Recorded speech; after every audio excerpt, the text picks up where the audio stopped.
جربتي قبل كده تحطي المكرونه نيه في الطواجن؟ طريقه سهله وبسيطه خالص لطواجن المكرونه اللي بتقدم في محلات الكشري، هنعملها بطريقه سهله والطعم في حته تانية خالص. بجد وصفه سهله وتستاهل انك تجربيها.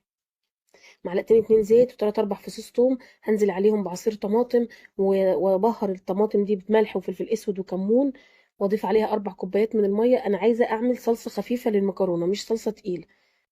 هبدا اضيفها كده واغطي بقى الصلصه دي تستوي شويه، وابدا اجهز الحشوه بقى. ممكن تعمليها بلحمه مفرومه او بفراخ عادي خالص.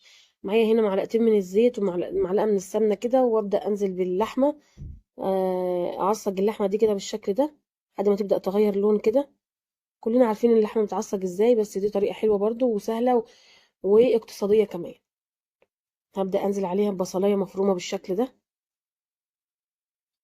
ملح، فلفل اسود، وبهارات لحمه كده بتخلي طعم اللحمه دي حلوه جدا، وربع معلقه صغيره خالص من القرفه. واقلب كويس جدا اللحمه تغير لون. جربوا الطريقه دي بس طعمها هيبقى حلو جدا.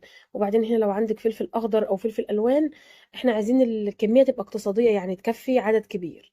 هضيف عليها فلفل الوان واسيبها تتجهز مع نفسها كده. هبدا اجهز الطواجن بقى، ادهنها بمعلقه سمنه بلدي كده عشان المكرونه ما تلزقش. وبعدين انزل باول طبقه كده. انا بحط طبقه اللحمه او الفراخ او اي حشوه تحطيها، يعني بتحطيها في ارضيه الطاجن.